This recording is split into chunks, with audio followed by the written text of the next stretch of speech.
وحنهاي وهديك دوسيدا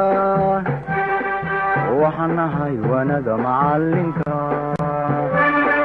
waxaan joognaa iskuulka hoose dhexe sare ee deegaanka Galweyn iskuulkeena qiimaha badnaa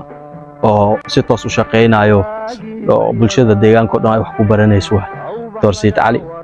iyo saaxiibkiisa martano maanta iskuulka aan soo tusaynayo yani dadka bulshada deegaanka waxay qabsadeen iyo heerkay gaareen iyo quruxda waxa la socoteen oo social media ku arkayseen inay social media kaliisan ahayna ina aragtiin horta meeshaan quruxdaan iyo bilicdaan inay jirto oo wax jir u yahay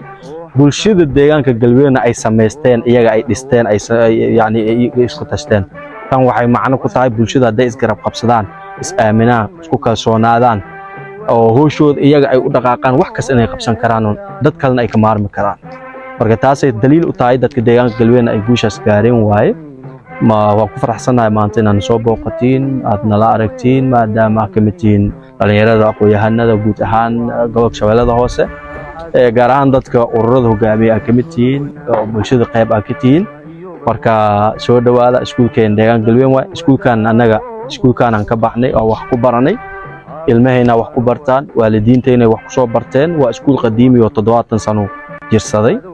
marka waa waqti dheer u jira marka soo dhawaada iskuulku soo dhawaada bismillaahir rahmaanir rahiim alxamdulillaah wa kafaa wa ba'd ilaahay subhanahu wa ta'ala maad sugnaatay halkan waxay ka mid tahay goobaha amarta ugu saameynta badan ee deegaan weynaha Galweyn sababtoo ah goob aan la maleysan karin waaye waa goob aan sidoo kale aan la yareysan karin waaye waa goob amarta sida taariikhda markaan hadda aan baarnay horena noogu sheekeeyay dad badan jahliga ka bixisay oo noloshooda iftiin u bedeshay waaye goobtan waa goob marata dad fara badan iftiinka u furay ama iftiinka u shiday waaye waxa dhex jooga oo socodkayga oo soo gaaray iskuul weynaha dugsiga hoose dhexe sare ee Galweyn aad ugu faraxsanahay in mar kale marata walaalkay gudoomiyaha Abubakar Shuute Xuseen oo ugu soo dhaweeyo waan ku dhawahay iskoolka waa iskoolkeeni sax waa iskoolka waxaan ka arkaynaa social media asoo marxalad ka dugan la marayo oo ay ahayd meel aad moodid sida keynta oo kale markii ugu horeysay geedo iyo calgarabyo fara badan laga guray la dayactiray la rinjiyay la qurxiyay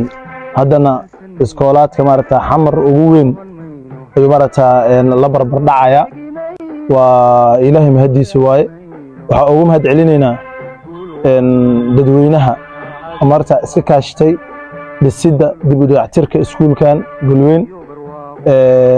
in marata dadweyne waxay aruursadeen $1 $1.5 senti lagu dhisay waxa ku dareemaysaa halku dhigyada quruxda badan marata darbiga qeybihiisa kala duwan ku qoran ee marata ka arkaysaa oo ay ugu horeyso isgacmo qabsiga oo dadka deegaanka ayaa keenay guusha maanta ee iskuulkan hadda aan dhex taaganahay marka farxad inoo tahay anigoo marata matalo u ah beesha hintire gaar ahaan qaybteeda dhalinyarta waxaan insha Allah taala noo noqon doontaa tusaalo aan ku daysan doono mustaqbalka hadduu Ilaahay idmo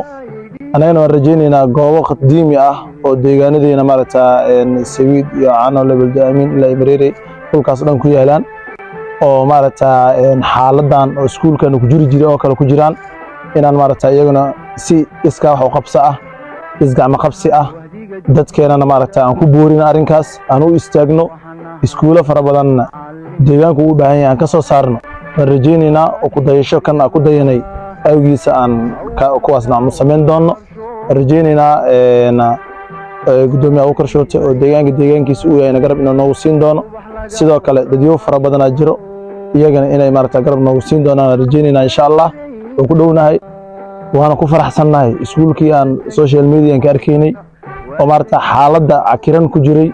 asigoo maanta iskuul weyn qurux badan